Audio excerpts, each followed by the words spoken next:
اعوذ باللہ من الشیطان اللعین الرجیم بسم اللہ الرحمن الرحیم ان اللہ ملائکتہ یصلون علی النبی یا ایھا الذین آمنوا صلوا علیہ وسلموا تسلیما اللہم صل علی محمد وآل محمد وعجل فرجا واشفنا معهم وزدنا محبت۔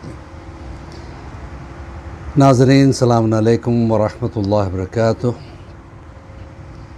الحمدللہ تربیت اولاد کے حوالے سے ایک اور درس آپ حضرات کے درمیان میں لے کے آیا ہوں۔ دیکھیے، دین اخلاق کا نام ہے اور اخلاق کئی چیزوں سے مل کے بنتا ہے۔ اخلاق میں انسان میں صبر کا ہونا ضروری ہے، غصے پر قابو پانا انسان کا ضروری ہے، اور اخلاق ہی میں جو ہے نا انسان کا ایک اور عمل بھی داخل ہوتا ہے، وہ یہ ہے کہ انسان خواہ اسراف نہ کرے۔ مولا کائنات علی ابن ابی طالب علیہ السلام فرماتے ہیں، بسم اللہ الرحمن الرحیم، قال علی ابن ابی طالب علیہ السلام الاسراف مذموم فی کل شیء۔ اسراف جو ہے مولا کائنات فرماتے اسراف مذموم ہے، اچھی چیز نہیں ہے، اسراف بری چیز ہے ہر شے میں، الا فی افعال الخیر، سوائے کار خیر کے کسی چیز میں اسراف صحیح نہیں ہے۔ تو مولا کے چاہنے والوں کو کیسا ہونا چاہیے؟ آج سامنے کی مثال ہے ہمارے چھوٹے چھوٹے بچے، ان کے ہاتھوں میں ہزاروں ڈالرز کے موبائل، یہ اسراف نہیں تو کیا ہے؟ ہاں، اگر کسی کو واقعاً اتنے کوسٹلی موبائل کی ضرورت ہے اور اس کا صحیح استعمال بھی کرتا ہو تو ٹھیک ہے، اس کے لیے کوئی مسئلہ نہیں ہے۔ بعض لوگ سوائے انکمنگ آؤٹ گوئنگ کالز کے اور کچھ نہیں جانتے، میسیج بھیجنے کے یا ای میل کرنے کے، اس سے اتنا تو کسی بھی فون میں ہو سکتا ہے، لیکن ایسا فون مینٹین کرنا کہ جس میں ہزاروں ڈالرز لگ جائیں اور اس کا صحیح استعمال نہ ہو، تو وہ بھی ایک ظلم ہے۔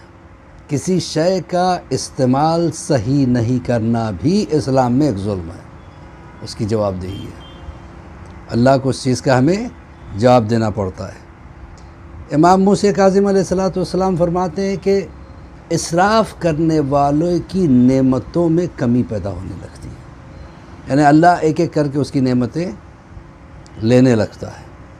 اسی طریقے سے امام جعفر صادق علیہ السلام فرماتے ہیں کہ انما الاسراف قلت البرکہ، اسراف کے ساتھ ساتھ جو ہے نا، جو انسان اسراف کرتا ہے، خواہ پیسے خرچ کرتا ہے، جہاں اس کی ضرورت نہیں ہے وہاں خرچ کرنے لگتا ہے، تو اس میں کیا ہوتا ہے؟ امام فرماتے ہیں کہ اس کی برکتیں ختم ہو جاتی ہے، اس کی برکتیں کم ہوتی چلی جاتی ہیں۔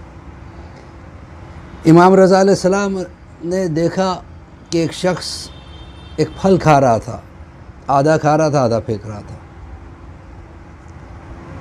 تو امام ناراض ہو گیا، کہنے لگے کہ تجھے کیا حق ہے؟ اگر تو غنی ہے، تیرے پاس خوب دولت ہے، اور تجھے نعمتوں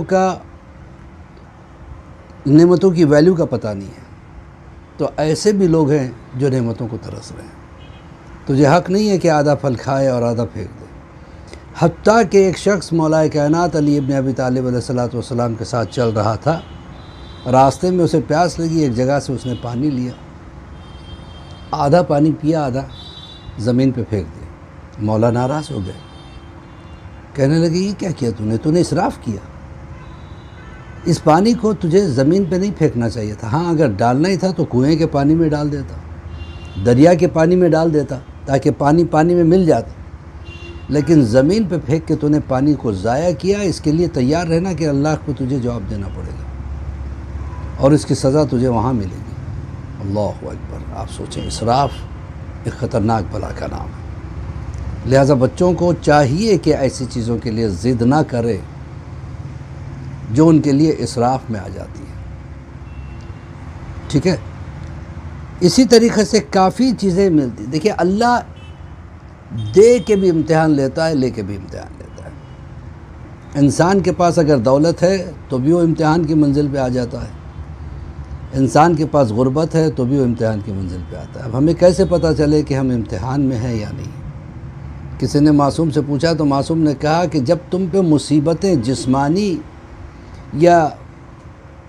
جسمانی مصیبت یعنی انسان بیمار ہو جائے، بخار آ جائے، نزلہ زکام ہو جائے، یا مالی مصیبت، بزنس میں گھاٹا ہو جائے، پیسہ کہیں لگایا تھا برباد ہو جائے، تو امام فرماتے اپنے آپ کو دیکھو کہ اس وقت تمہاری زبان سے نکل کے آ رہا ہے. اگر اس وقت شکوہ شکایت نکل رہی کہ اللہ نے میرے ساتھ ایسا کر دیا، تو سمجھو کہ تم امتحان میں کہ منزل میں ہو اور تم امتحان میں ناکام ہو رہے ہو. اگر اس وقت تمہاری زبان سے شکر ہے پروردگار، خیر ہوگا، جو بھی ہے خیر کے لیے، اللہ اس میں بہتر کرے گا، اگر ایسے الفاظ نکل رہے ہیں تو سمجھ لینا کہ تم امتحان میں کامیاب ہو رہے ہو. اور رسول اللہ سے پوچھا گیا کہ یا رسول اللہ سب سے زیادہ امتحان یا سب سے زیادہ مصیبت کس پہ آئی؟ تو رسول اللہ نے کہا کہ سب سے زیادہ مصیبت کا امتحان جو ہے انبیاء سے اللہ لیتا ہے، یا اوصیاء سے لیتا ہے، یا اولیاء سے لیتا ہے، یا ائمہ طاہرین سے لیتا ہے. مصیبت کا امتحان. دیکھیے آپ امام حسین علیہ السلام کے ساتھ کیسا امتحان تھا، کتنی مصیبت کا امتحان، لیکن ہر مصیبت پہ نہ صرف صبر کیا بلکہ شکر کیا. اللہ تیرا لاکھ لاکھ شکر ہے، اللہ تیرا لاکھ لاکھ، اسے کہتے ہیں امتحان. یہ تو ائمہ ہے.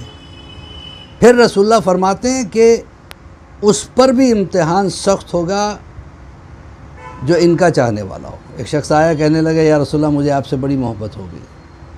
رسول اللہ نے کہا پھر تو امتحان کے لیے تیار ہو جا. کہ آپ کے ساتھ ساتھ علی سے بھی محبت ہوگی. کہ پھر تو امتحان تیرا اور سخت ہوگا. کہ حسنین سے بھی محبت ہوگی. کہ امتحان تیرا اور سخت ہونے والا ہے، تیار رہنا. تو امتحان کے منزل پہ انسان کو شکر ادا کرنا چاہیے. امتحان اللہ کبھی بھی لے سکتا ہے، لہٰذا اپنی نعمتوں کا اللہ کا شکر ادا کریں کہ اللہ نے آپ کو اگر نعمتیں دی ہیں، دولت دی ہے، صحت دی ہے، حسن دیا ہے، پاک دامنی دی ہے، اللہ کا شکر ادا کریں. اور شکر کے ساتھ ساتھ اللہ سے کہے پروردگار ہمیں نعمتوں میں جو ہے نا شکر گزار رکھ، اور مصیبتوں میں بھی ہمیں شکر گزار رکھ، ہمارے میں صبر بھی پیدا ہو جائے. اسی کے ساتھ مولوی عباس علی خوئی کا سلام قبول کیجیے. ہم دعا کرتے ہیں پروردگار ہماری اس چھوٹی سی کوشش کو ہماری مغفرت کا ذریعہ بنا دے، اور جتنے لوگ پریشان حال ہیں سب کی پریشانیوں کو دور فرما، امام کے ظہور میں تعجیل عطا فرما. اب آپ اس چیز کو آگے بھی بڑھائیں تاکہ آپ بھی ہمارے ساتھ برابر کے شریک ہو جائیں انشاءاللہ، اور دعا کریں کہ ہماری اور آپ کی اس کاوش کو، اس کوشش کو اللہ قبول کرے انشاءاللہ. وقت والسلام ورحمۃ اللہ وبرکاتہ.